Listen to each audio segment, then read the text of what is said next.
அந்த செய்திகளை அவர் சொல்லும்போது ரொம்ப ஆச்சரியமா இருக்கும். அப்போவே ஒரு உணர்வு இருக்கு.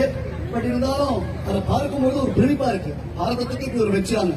சோ அவர் டெக்னிக்கலா உங்களுக்கு பல விஷயங்களை பத்தி சொன்னார். நான் ஒரு சின்ன விஷயம் பேசாம இதிகாசம் சொன்னாங்க.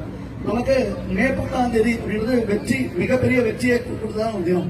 அன்னைக்கு சனிக்கிழமை சித்ரா நட்சத்திரம், சுதர்சன ஜெயந்தி அன்னைக்கு சித்ரா நட்சத்திரம். அன்னைக்கு அந்த சித்ரா நட்சத்திரத்துல அதுக்கு முன்னாடி நம்ம ஆகாஷ் சொல்லியிருக்கோம் S400 சுதர்சன் 400. அது நமக்கு ஒரு பெரிய வெற்றியை கேட்டு கொடுத்துருக்காங்க. மறுநாள் நமக்கு நரசிம்ம ஜெயந்தி, வைகாசி சதுர்தசி மறுநாள் நமக்கு நரசிம்ம ஜெயந்தி. அந்த இடத்துல ஒட்டுமொத்த உலகமும் இந்த இரண்யகசிபு சம்ஹாரத்தை கொண்டாடியது. அதுதான் ரொம்ப விசேஷமான ஒரு நிகழ்வாக நான் அதை யோசிச்சேன்.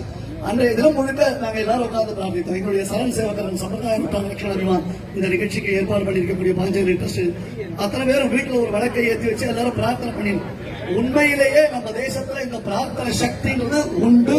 அந்த பிரார்த்தனை சக்தி நம்முடைய வீரர்களுக்கு நாம கொடுக்கணும். நம்முடைய தேசபக்தர்களுக்கு நம்முடைய பிரார்த்தனையினுடைய சக்தி நாம கொடுக்கணும். இது மூலமா இங்க மீடியாஸ் நிறைய இருக்கு. கடைசியில் ஒரு கன்க்ளூஷன் நான் சொல்றேன். ஒரு சின்ன விஷயம் என்னன்னா, இந்த ஒரு வெற்றிக்கு என்ன பேரு? ஆபரேஷன் சிந்தூர். சிந்தூர்னா பாரத தாயுடைய வெற்றி திலகம். நம்முடைய தாய்மார்கள் மட்டுமில்ல, பெண்கள் மட்டுமில்ல, புருஷர்கள், ஆண்கள் எல்லாரையும் நான் வேண்டி கேட்டுக்கொள்வது என்ன என்றால், தேசபக்தர்களாக உங்களை அடையாளப்படுத்திக் கொள்ள நீங்கள் விரும்பினீர்களானால் இது முதற்கொண்டு நெற்றியில் சிந்தூரம் இல்லாமல் எந்த ஒரு தேசபக்தரும் இருக்கக்கூடாது. இது பெண்களுக்கு சரி புருஷர்களுக்கு சரி நெற்றியில அவர்களுக்கு ஒரு சிந்தூரம் இருக்கணும். இது நம்முடைய தலைமுறைகளுக்கும் அறிமுகப்படுத்த வேண்டும். அடுத்தடுத்த தலைவர்களுக்கு இந்த ஆபரேஷன் சிந்தூரின் வெற்றியானது காண்பிக்கப்பட வேண்டும். அதனால் இந்த ஒரு மாபெரும் நிகழ்வு நம் உள்ளத்திலும் உணர்விலும் என்றிலும் ஊறித்து வைக்க வேண்டும்.